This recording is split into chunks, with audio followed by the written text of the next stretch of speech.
Hello and welcome to SPMIS Academy. Today we'll analyze important newspaper articles of 7th November 2022. Please note you can download the PDF version of today's newspaper analysis by clicking the link given in the comment section. This is the list of the topics that we will be covering from today's newspaper. The first article is about Air Quality Index. And this topic is important from our syllabus GS Paper 3 Environment point of view. तो air quality को लेकर के अलग अलग index develop किए गए हैं, उनको एक एक करके हम लोग देखते हैं. तो सबसे पहला इंडेक्स है, इसका नाम है सफ़र इंडेक्स. सफ़र का फुल फॉर्म है system of air quality and weather forecasting and research. इस इंडेक्स को डेवलप किया है मिनिस्ट्री ऑफ अर्थ साइंस ने, और इसको मेनली इस्तेमाल किया जाता है मेट्रोपॉलिटन सिटीज़ के लिए, जैसे कि दिल्ली, मुंबई, कोलकाता के एयर क्वालिटी को मेजर करने के लिए, और उसमें ओवरऑल पॉल्यूशन लेवल को मेजर किया जाता है. और इस तरीके से फिर अलग अलग जो इम्पोर्टेंट लोकेशंस हैं वहाँ पे इसको डिस्प्ले किया जाता है. जैसे दिल्ली का आप देख सकते हैं सफ़र इंडेक्स, यहाँ कोने में लिखा रहेगा SAFAR air quality index across Delhi. तो सफ़र इंडेक्स डेवलप किया गया है under ministry of earth sciences. इसको इंट्रोड्यूस किया मिनिस्ट्री ऑफ अर्थ साइंस, लेकिन जो ऑर्गेनाइजेशंस या इंस्टीट्यूशंस इसके पीछे हैं इसको डेवलप करने में और रन करने में, उसका नाम है Indian Institute of Tropical Meteorology and Indian Meteorological Department, IMD and IITM. इसमें जैसा कि मैंने आपको बताया, यहाँ पे एक लार्ज LED डिस्प्ले लगा रहता है शहर के अलग अलग जगहों पे, जिसमें 24/7 जो एयर क्वालिटी है उसका नेचर बताया जाता है या इंडिकेट किया जाता है. तो एयर क्वालिटी और स्कोर मेंशन किया जाता है सफ़र डिस्प्ले बोर्ड पे. तो सफ़र डिस्प्ले बोर्ड में या सफ़र इंडेक्स में बेसिकली 10 तरह के जो एयर पॉल्यूटेंट्स हैं उनको मेजर किया जाता है. Particulate matter 2.5, particulate matter 10, ozone, carbon monoxide, nitrogen oxide, sulphur dioxide, benzene, टॉलिन, xylene and mercury. और हर तरह के जो पॉल्यूटेंट्स हैं उनके लिए एक टॉलरेंस लेवल दिया गया है, और फिर ओवरऑल स्कोर दिया गया है. अगर ओवरऑल स्कोर पॉल्यूशन का 0 to 50 के बीच में होता है उसको गुड कहेंगे, 51 to 100 तो सेटिस्फैक्ट्री. इस तरीके से 400 से ऊपर होगा तो उसको हम लोग कहेंगे सीवियर. एक दूसरा एयर क्वालिटी इंडेक्स मेजर करने के लिए तरीका डेवलप किया गया है जिसका नाम है नेशनल एयर क्वालिटी इंडेक्स. तो सफ़र तो बस मेट्रोपॉलिटन सिटीज़ के लिए है, नेशनल एयर क्वालिटी इंडेक्स बाकी अलग अलग जगहों के लिए भी है. So SAFAR is different from national air quality index and it has been developed by ministry of environment, forest and climate change. इसमें 8 पॉल्यूटेंट्स को मेजर किया जाता है. Particulate matter 10, particulate matter 2.5, nitrogen dioxide, sulphur dioxide, carbon monoxide, lead, ammonia and ozone. तो basically ये जो toluene and xylene है सफ़र में, ये नेशनल एयर क्वालिटी इंडेक्स में इंक्लूडेड नहीं होते हैं. बेसिकली इसमें भी हेल्थ इफ़ेक्ट्स को इंडिकेट किया जाता है कि कितना तक एयर क्वालिटी हो तो फिर उसको ओके माना जाएगा, उससे ज़्यादा हो तो ख़राब माना जाएगा. तो इसमें भी वही स्कोर है, लगभग 0 to 50 हो तो गुड है, 400 to 500 हो तो उसको सीवियर माना जाता है. लेकिन इसमें बस दोनों में अंतर यही है, इसमें 2 एक्स्ट्रा पॉल्यूटेंट्स का काउंट लिया जाता है सफ़र में, जबकि नेशनल एयर क्वालिटी इंडेक्स में बस 8 ही पॉल्यूटेंट्स का काउंट लिया जाता है. करंट न्यूज़ ये है कि दिल्ली और आसपास के रीजन में, दिल्ली और NCR रीजन में जो एयर क्वालिटी है वो पिछले 3-4 दिनों से सीवियर रेंज में चल रहा है, 400 से 500 वाले रेंज में चल रहा है. और इसके पीछे मुख्य कारण है stubble burning by the farmers of Punjab and Haryana. तो स्टबल बर्निंग क्या होता है? देखिए, जब भी हार्वेस्ट सीजन होता है तो फसलों की कटाई के बाद फिर अगले क्रॉपिंग सीजन के लिए खेतों को तैयार करना होता है, और खेतों को तैयार करने के लिए फिर जो बच जाते हैं स्टबल्स, जैसे खेतों की कटाई कर ली गई बट फिर भी क्रॉप का जो निचला हिस्सा है वो बच जाता है, और फिर इसको इंडिविजुअली प्लक आउट करने में काफ़ी वक्त लगेगा खेतों को साफ़ करने के लिए for the next rabi crop. तो rabi crop, in order to prepare the field for next rabi crop जिसका नवंबर में सोइंग कर रहा है, और उसके लिए खेतों को जल्दी से प्रिपेयर करना है, स्टबल को रिमूव करना है. तो स्टबल को रिमूव करने के लिए फिर फार्मर्स क्या करते हैं कि rather than plucking it individually वो फिर उसको बर्न कर देते हैं.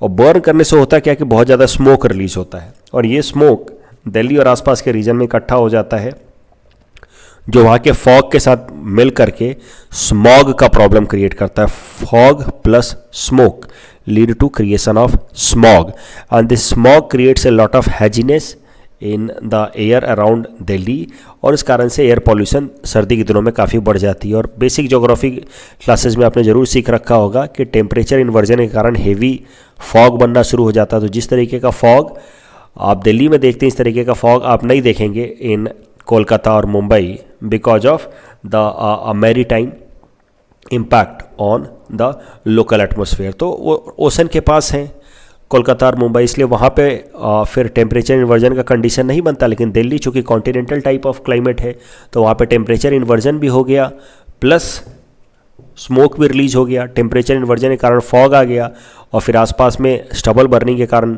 स्मोक आ गया। Both together creates smog, and that smog डिटोरिएट्स air quality in Delhi and NCR region. और दूसरा बड़ा कारण तो दिल्ली में पॉल्यूशन का तो वेहिकुलर इमिशन है ही। इन दोनों कारणों से पिछले 4-5 दिनों से वहाँ पे एयर क्वालिटी काफ़ी सीवियर कैटेगरी में चल रही है। इस तरीके के हालात हैं, कुछ ठीक से दिखता नहीं है, और एयर पॉल्यूशन काफ़ी हाई हो रखा है। इस टॉपिक के बेसिस पे प्रीलिम्स प्रैक्टिस क्वेश्चन हमने आपको दे रखा है। Please attempt this question and you can submit the answer in the comment section. The next article is about conference of party number 27 that has recently begun in Egypt. On this topic is important from our syllabus GS paper 3 environment point of view. तो conference of party of united nation framework convention on climate change हाल फिलहाल में शुरू हुई है in शर्म L Sheikh, Egypt. तो सबसे पहले थोड़ा बैकग्राउंड देखते हुए चलते हैं, फिर करंट कॉन्टेक्स्ट पे आएंगे। तो आप मान सकते हैं कि इन्वायरमेंट रिलेटेड जो पहला कॉन्फ्रेंस हुआ था पूरे दुनिया भर में, वो स्टॉकहोम में हुआ था 1972 में। वहाँ पे इन्वायरमेंट डिटोरिएशन को लेकर के कुछ चर्चा हुई थी, लेकिन world countries did not take environment deterioration problems very seriously in 1970s. लेकिन by 1990s, in the beginning of 1990s itself, world countries realized the threat of climate change and its possible repercussions, and that is why 1992 में एक major international conference हुआ जिसको अर्थ summit नाम से जानते हैं। This conference was held in रायो de Janeiro of Brazil, जहाँ पे ये अर्थ समिट कराया गया 1992 में। और यहाँ पे कुछ इंपॉर्टेंट अग्रीमेंट साइन किए गए, जैसे कि united nation convention on biodiversity या united nation convention on combating desertification, UNCCD इसको कहते हैं। और तीसरा जो इम्पोर्टेंट कन्वेंशन यहाँ पे साइन किया गया वो था united nation framework convention on climate change, UNFCCC। जो United nation framework convention on climate change यहाँ पे साइन किया गया 1992 में, इसका मेन गोल था कि क्लाइमेट चेंज जिन जिन इमिशंस के कारण, जिन जिन गैसेस की इमिशन के कारण हो रहा है, यानी कि ग्रीन हाउस गैसेस के इमिशन को स्टेबलाइज किया जाए और धीरे धीरे उनके इमिशन को कम किया जाए। सो ये था united nation framework convention on climate change का goal. It is an intergovernmental treaty and it was an outcome of Rio de Janeiro summit 1992 में जो हुआ, जिसको हम लोग अर्थ समिट नाम से भी जानते हैं। This agreement came into force in 1994। जैसा कि मैंने आपको पहले भी बताया, the objective of this convention was to stabilise the emission of green house gases. तो इस कन्वेंशन में मोटी मोटी ये बातें हुई कि जो मेंबर कंट्रीज़ हैं वो साल में एक बार मिलेंगे and they will meet once every year, और उस मीटिंग को कहा जाएगा कॉन्फ्रेंस ऑफ पार्टीज़। और फिर अलग अलग कॉन्फ्रेंस ऑफ पार्टीज़ में इंपॉर्टेंट फैसले लिए जाएंगे regarding stabilisation of green house gases. तो इस तरीके से शुरू हुआ कॉन्फ्रेंस ऑफ पार्टी का सिलसिला। हर एक साल पे ये जो मेंबर्स हैं United nation framework convention of climate change के, जो सिग्नेटरी कंट्रीज़ हैं, वो मिलते हैं और अलग अलग मुद्दों पे चर्चा होती है। फिर इंपॉर्टेंट अग्रीमेंट साइन होते हैं under overall broader agreement of united nation framework convention on climate change. तो ये सबसे पहला कॉन्फ्रेंस ऑफ पार्टी हुआ था, that was held in Berlin Germany 1995। जो इंपॉर्टेंट कॉन्फ्रेंस ऑफ पार्टीज हैं वो मैं आपको रिवाइज कराता हुआ चलता हूँ। जो conference of party number 3 was held in Kyoto Japan in 1997। That was important क्योंकि यहाँ पे क्योटो प्रोटोकॉल साइन हुआ था। क्योटो प्रोटोकॉल, देखिए किसी भी ब्रॉडर कन्वेंशन या अग्रीमेंट के अंदर फिर प्रोटोकॉल्स बनाए जाते हैं। Protocols are binding in nature and they are more tangible, quantifiable and monitorable in nature for attainment of a particular goal. मोटे मोटे अग्रीमेंट्स होते हैं, कन्वेंशन होते हैं, उसमें कोई बहुत स्पेसिफिक बातें नहीं लिखी रहती हैं, but protocols are binding and they are very specific and having monitorable targets. तो इस तरीके से क्योटो प्रोटोकॉल को साइन किया गया in United nation framework convention on climate change. Kyoto protocol को 1997 में साइन किया गया, but it came into force in 2005। Kyoto protocol की सबसे खासियत या इम्पॉर्टेंट बात थी that it worked on the principle of common but differentiated responsibilities. Common but differentiated responsibilities का क्या मामला है ये भी जरा समझते। देखिए, दुनिया भर के सारे कंट्रीज, उनकी जिम्मेदारी है कि ग्रीन हाउस गैसेस की इमिशन को वो स्टेबलाइज करें या मिनिमाइज करें। ये तो कॉमन रिस्पॉन्सिबिलिटी है, लेकिन सबकी जिम्मेदारियां बराबर तौर पे नहीं है। जो कंट्रीज डेवलप्ड हैं, यानी कि उनका इंडस्ट्रियल डेवलपमेंट पहले हो चुका है, वो ज़्यादा जिम्मेदार हैं ग्रीन हाउस गैसेस के इमिशंस के लिए, क्योंकि वो इंडस्ट्रियलाइज्ड हैं तो वो पहले वो इमिशंस कर चुके हैं। जबकि जो कंट्रीज अभी सेमी इंडस्ट्रियल हैं या अग्रेरियन हैं, उनके यहाँ से तो अभी भी इंडस्ट्रियल डेवलपमेंट हुआ नहीं, तो वहाँ से तो ग्रीन हाउस गैसेस का इमिशन ज़्यादा हुआ नहीं है। तो इस कारण से Kyoto protocol finalised an idea, जिसको कहते हैं हम लोग कॉमन बट डिफरेंशिएटेड रिस्पॉन्सिबिलिटी, कि सबकी जिम्मेदारी है ग्रीन हाउस गैसेस को स्टेबलाइज करने की, यानी कि there is a common responsibility but that responsibility is differentiated. Some countries which are more industrialised, more developed, means they are more responsible for green house gases, their responsibility is more, while those countries that are less industrialized or agrarian, so they are not very much responsible for emission of greenhouse gases so far, so their responsibilities would be less। इसको नाम दिया गया common but differentiated responsibility. इसको implement करने के लिए Kyoto protocol में कुछ कंडीशंस लगाए गए, जैसे एक एनेक्चर ऐड किया गया इस प्रोटोकॉल में, जिसमें कुछ कंट्रीज़ के नाम ऐड किए गए जिनको कहा गया annex 1 countries. This basically included developed countries, जिनकी जिम्मेदारियां जो है ज़्यादा थीं, प्लस उनकी जिम्मेदारियां जो है ग्रीन हाउस गैसेस की इमिशन को लेकर के वो बाइंडिंग नेचर की थी कि आपको इतना ग्रीन हाउस गैस को कट डाउन करना ही है, आपको इतना इमिशन कट डाउन करना ही है। So Annex 1 countries, basically developed countries, they had a well-defined target and these targets were binding in nature। जबकि non-Annex countries, जो इसके अलावा जो देश थे, जो basically developing या least developed countries, उनके ऊपर बेसिकली मोरल ऑब्लिगेशन था। मोरल ऑब्लिगेशन मतलब उनको इमिशंस कम करने हैं, लेकिन उसमें कोई लीगल रिस्पॉन्सिबिलिटी नहीं थी, यानी कि उनके ऊपर कोई भी बाइंडिंग टारगेट्स नहीं थे।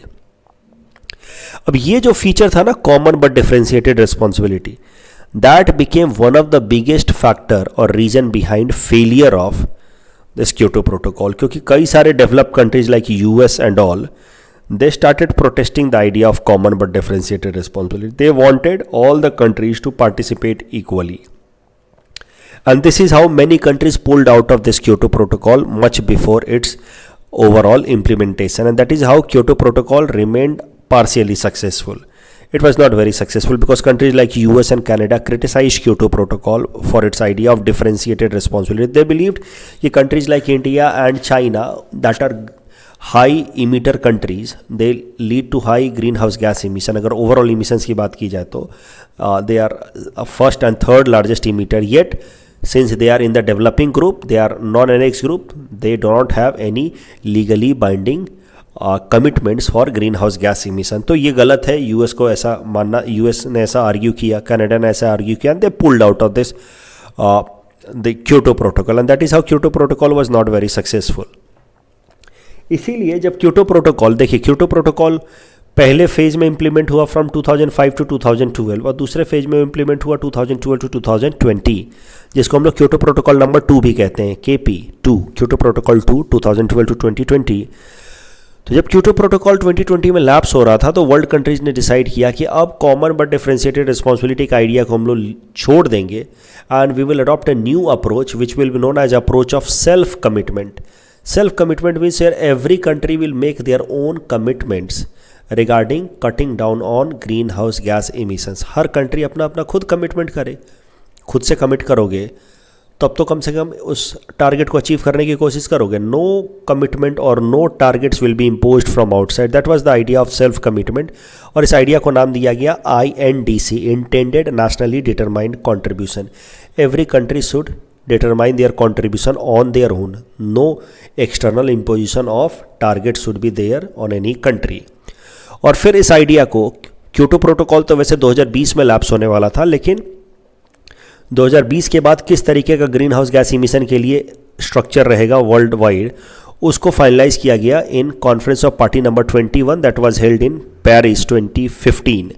और यहाँ पे पेरिस क्लाइमेट डील साइन की गई, जिसमें फैसला लिया गया कि Paris climate deal will replace Kyoto protocol once it expires in 2020 and Paris climate deal will be based on the idea of INDC, intended nationally determined contribution.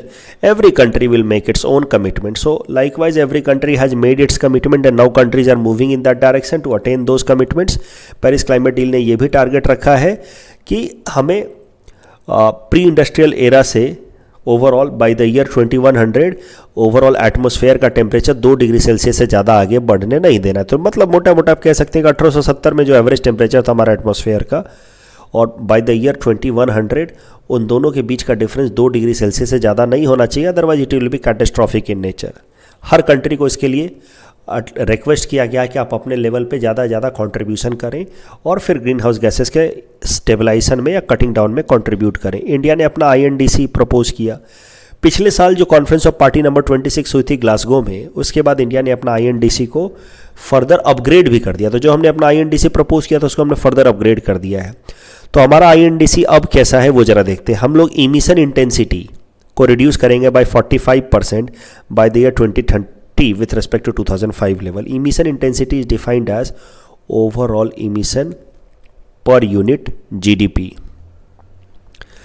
दूसरा, 50% of our power production by year 2030 will come from non-fossil fuel based sources, and by the year 2030 we will develop extra forest that will act as a carbon sink to absorb about 2.5 to 3 billion tons of carbon dioxide or equivalent gases.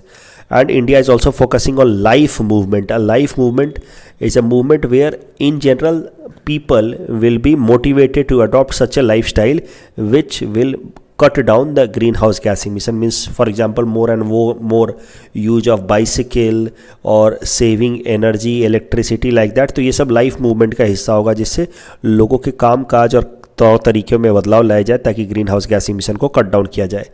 Current news क्या है? Current news ये है कि conference of party number 27 start हो गई है in Sharm Sheikh Egypt, which is a port city of Egypt. It is 27th edition. 26 तो पिछले साल हुआ था ग्लासगो में। 27th addition has started in Sharm Sheikh और 27th जो एडिशन स्टार्ट हुआ इसमें जो जो डेवलपमेंट्स होंगे वो आने वाले न्यूज़पेपर एनालिसिस में मैं कवर करता रहूँगा जिससे आपको बेहतर पता चल सके। वहाँ पे मैं बैकग्राउंड अब नहीं बताऊँगा कि कैसे कॉन्फ्रेंस ऑफ पार्टी आया, क्या है UNFCCC, आगे मैं नहीं बताऊँगा। जब कॉन्फ्रेंस ऑफ पार्टी नंबर 27 ख़त्म हो जाएगा तो मैं उसके इंपॉर्टेंट आइडियाज़ या डिस्कशन या अचीवमेंट्स को शेयर करूँगा आपके साथ। अभी बस ये देख लेते हैं कि कॉन्फ्रेंस ऑफ पार्टी नंबर 27 में जो इंपॉर्टेंट आइडिया प्रपोज किए गए हैं वो है लॉस एंड डैमेज फंडिंग। तो देखिए लॉस एंड डैमेज से क्या मतलब है। जो डेवलपिंग देश हैं या LDC कंट्रीज़ हैं, लीस्ट डेवलप कंट्रीज़ हैं, वहाँ पे क्लाइमेट चेंज के कारण जो लॉस या डैमेज ऑलरेडी हो चुके हैं उसको कंपनसेट करने के लिए डेवलप कंट्रीज़ को कुछ फंड या फाइनेंस देना चाहिए। इसी को हेडिंग दिया गया है loss and damage funding. Loss and damage funding refers to the cost already incurred from the climate fuelled weather extremes on the poor और डेवलपिंग कंट्री। जैसे पाकिस्तान में इस साल फ्लड आया, अब दैट तो कॉस्ट और the damage has been already done. तो that damage since it has been already done, it is expected कि develop countries will make some contribution to compensate for that damage. इसको नाम दिया गया लॉस एंड डैमेज फंडिंग। इस topic के basis पे ये प्रीलिम्स प्रैक्टिस क्वेश्चन हमने आपको दे रखा है। Please attempt this question and you can submit the answer in the comment section. This question was asked in UPSC prelims. The next article is about Assamese Ramayana and this topic is important from our syllabus GS paper 5 Assam issues point of view। तो सबसे पहले एसएमीज version या एसएमीज narration of Ramayan के बारे में ज़रा देखते हैं। इट वॉज मेड बाय और कंपोज बाय माधव कांदली, इसीलिए इसको हम लोग कहते हैं Madhav Kandali's Ramayana. And it is pre Shankari era literature, यानी कि इस श्रीमंत शंकर देव जी के पहले का ये लिटरेचर है, उनके एरा से पहले का ये लिटरेचर है। मेडिएवल एरा का लिटरेचर है ये। Basically it belongs to the era of 1300 to 1490 AD, the medieval era. And इस Saptakanda Ramayana, this is composed by Madhav Kandali and in the verse, and it was recited in the court of 14th century Barhai Kachari king Mahamanikya। It is vernacular translation of the original Sanskrit Ramayana of Valmiki in Assamese. तो Assamese में इसको पहली बार vernacular language में इसको translate किया गया है। देखिए, अब एक डिबेट है जो आपको समझना है। बंगाली में रामायण का जो ट्रांसलेशन है उसको हम लोग कीर्तिबास कहते हैं, कीर्तिबास। और असमीज में जो रामायण का ट्रांसलेशन है वो तो आप देख ही रहे हैं, माधव कांडालीज रामायण। तो कीर्तिबास पहले है या फिर माधव कांडली जी का रामायण पहले है, इसको लेकर के थोड़ा सा कंट्रोवर्सी या डिस्प्यूट है। लेकिन आप टाइमलाइन देखें तो आप आराम से समझ सकते हैं कि माधव कांडली जी का रामायण जो है it is chronologically prior to Krittibas which are Bengali narration of Ramayana. तो आप मान सकते हैं कि रामायण, ये जो माधव कांडली जी का रामायण है, it is first narration of Ramayana in Indo Aryan language. पहले तो संस्कृत में लिखा गया, उसका नरेशन अलग अलग लैंग्वेज में हुआ है। तो it is first narration in Indo Aryan language in Indian subcontinent. Indo Aryan language के अलावा तमिल में इसका नरेशन पहले ही हो चुका है, which is known by the name Kamban's Tamil version, that was even before Madhav Kandali's Ramayana. Madhav Kandali ji के रामायण में टोटल 7 वॉल्यूम थी या 7 किताबें थी, लेकिन जो फर्स्ट वॉल्यूम है जिसका नाम है आदि कांड और लास्ट वॉल्यूम है जिसका नाम है उत्तर कांड, ये बीच में लॉस्ट हो गए थे। They were restored by Madhav Dev and Shankar Dev respectively in 16th century. अगर बात करें माधव कांडली जी के रामायण की तो उसमें उन्होंने काफ़ी सारे लोकल एलिमेंट्स का भी जिक्र किया है। उन्होंने असमीज सोसाइटी का भी काफ़ी जिक्र किया है कि किस तरह की थी Assamese society in 14th century. तो इसको पढ़ करके 14th सेंचुरी या मेडिएवल असम के बारे में भी पता लगता है। बहुत ज़्यादा हीरोइक नेचर के बारे में ना बात करके उन्होंने लोकल ह्यूमन नेचर पे ज़्यादा फोकस किया। मतलब भगवान राम ने समुद्र को सुखा दिया और ऐसे वैसे हीरोइक नेचर पे ना काम करके उन्होंने बेसिकली ह्यूमन नेचर इमोशंस पे ज़्यादा फोकस किया है in his own Ramayana narrative in Assamese language. उसमें फेमिनिस्ट मैसेजेस भी आप देख सकते हैं इन माधव कांडलीज रामायण। जैसे कि जब सीता माँ को भगवान राम के कोर्ट में it was demanded that she proves her chastity test, that you all know, इस तरह का हुआ था रामायण में। तो उसमें फिर सीता का जो स्टेटमेंट है, the outburst of Sita has been given in a very strong message or in a strong language that depicts the feminist message in Madhav Kandali's Ramayana. तो हो सकता है फेमिनिज्म पे कुछ आ जाए, फेमिनिज्म इन असमीज लिटरेचर, वहाँ पे आप ये सब मेंशन कर सकते हैं। Shankar Dev ji honoured Madhav Kandali's Ramayana with the title, in fact Shankar Dev honoured Madhav Kandali with the title Apramadi Kabi and he stated that the Saptakanda Ramayana is actually transcreation rather than mere translation. ये मतलब एक हाइयर लेवल का क्रिएशन है, सिर्फ एक छोटा मोटा ट्रांसलेशन नहीं है। अब करंट कॉन्टेक्स्ट देखते हैं, क्यों हम इसको पढ़ रहे हैं। तो देखिए, हाल फिलहाल में काफ़ी रिसर्च के बाद एक बुक पब्लिश की गई है जिसका नाम है माधव कांडलीज रामायणर प्राचीनतम निरूपण। This has been compiled by the epic society centre और the epic study centre of Jorhat. और इस बुक में इन्होंने यही प्रूफ किया है, कई सारे एविडेंसेस सपोर्ट और एविडेंसेस कलेक्ट किए हैं, इररेफ्यूटेबल एविडेंसेस टू प्रूव कि जो माधव कांडली का रामायण है that was written much earlier than the Bengali Ramayana known by और रिटन बाय कीर्तिबास। तो इस जो रिसेंट स्टडी है या बुक है that has been published by the epic study centre Jorhat, वो ये साबित करता है कई सारे एविडेंसेस के साथ कि Madhav Kandali Ramayana predates the or comes before chronologically before the Gaudiya Path, that is the Bengali Ramayana by Kirtibas. The next article is about Assam Skill University. This topic is important from our syllabus GS paper 5 Assam issues point of view. तो हाल फिलहाल में हमारे chief minister Himanta Biswa Sarma साहब ने भूमि पूजन कर दिया है असम स्किल यूनिवर्सिटी का, that is being developed in Darrang district headquarter Mangaldai. 1000 crore का यह प्रोजेक्ट होगा and this will focus in development of skill of the youth of Northeast. It will be third such skill university across India. पहला skill university इस तरीके का हरियाणा में बनाया गया है।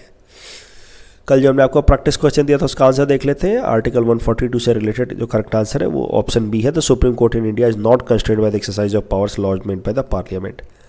और commission of air quality management को लेकर के the correct answer is option A. That's all from our side for today. Thanks for watching.